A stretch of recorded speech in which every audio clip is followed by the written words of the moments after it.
kind of sort of prone to injury. At least he used to be, and he's not getting any younger.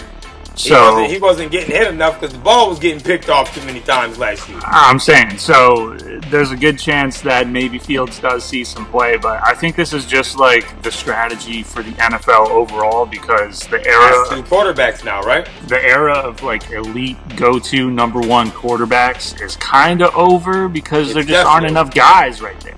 You know what I mean? Just getting hit too hard. The Pats and what they did, and there's countless other teams that they just don't have the number one. You guys went from 0 quarterbacks to 4 overnight. Yeah, so it's one of those things where I think the league is just changing now, where they're gonna like try to weigh their options and see who's got the hot hand. So I definitely feel like that should take a little bit of the pressure off of Michael Penix getting drafted to Atlanta. I feel like maybe what you just said should take a little bit of the pressure off of Atlanta. All of them. Everybody's going to be grasping at straws. Everybody's looking for, the next guy. And it just is what it is. Like I said, I look at like the Patriots. So we got Jacoby Brissett, and then we got these 3 other guys, right? Yes, you do. And like they're not bums. And you got Mr. Zappe, who is an absolute freak when he gets rolling. Zappe can be a freak. You got my man, who I forgot y'all number 1 draft pick name. He's so Mr. Drake. You got Mr. Drake May, Mr. Blankface. Drake May. He's a giant, so he's damn near the same size as Josh Allen. And we got And you got Joe. You got Mighty Joe Young over there throwing 75-yard back. I still say that Mighty Joe is going to end up being y'all quarterback by the end of the season. I mean, there's a chance. You never know what's going to happen. Because again, like I know Brissett gets more snaps in practice, but definitely, that doesn't necessarily mean he's gonna be the guy. You know what I mean? I feel like Brissett is already not the guy. Like, look what happened to Mac Jones. You know what I mean? I mean, I feel like Mac Jones got put in a very tough and very already shifting sands kind of a team. He got drafted by a already dying organization. He got drafted by an already dying staff. And I feel like he was wrong from the beginning, and they set their mind on that poor boy. I will never blame what happens to like a Mac Jones on like a Mac Jones. His offensive coordinators set that boy up to fail the minute his best receiver was 79th in the league.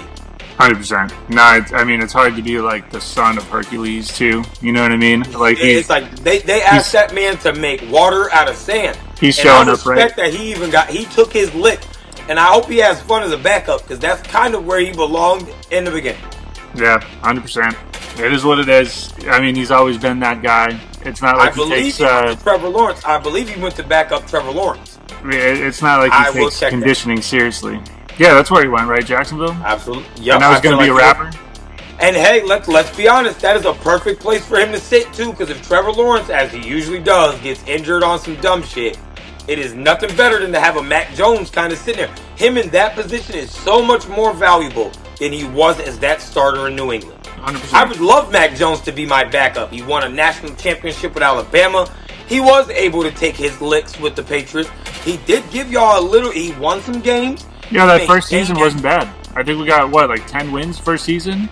He maintained that team as best he could, but he's just not. Being a starter takes kind of a killer nature that if you don't have in the league, you are just going to end up getting mauled over.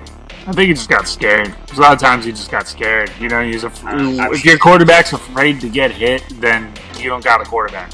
I mean, when you got a Gronkowski for 10 years out there being 6'11", catching everything out the sky and pushing people to the ground like they're babies, I feel like I'd be a lot more comfortable than whoever his tight ends was, because I don't even know who Mac Jones' tight ends were. 100%. Like, come on. Even our ugly-ass quarterback, Desmond Ridder, was a complete bust. The reason why they felt comfortable is because we had Kyle Pitts out there to throw to. They had good running backs. They had, Drake London. They still had pieces that looked good, and they could it made them even look kind of good.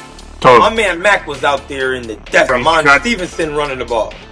He tried his best, but it is what it is, right? It is what it is. It is. Well, I thank you so much for your time, for sure.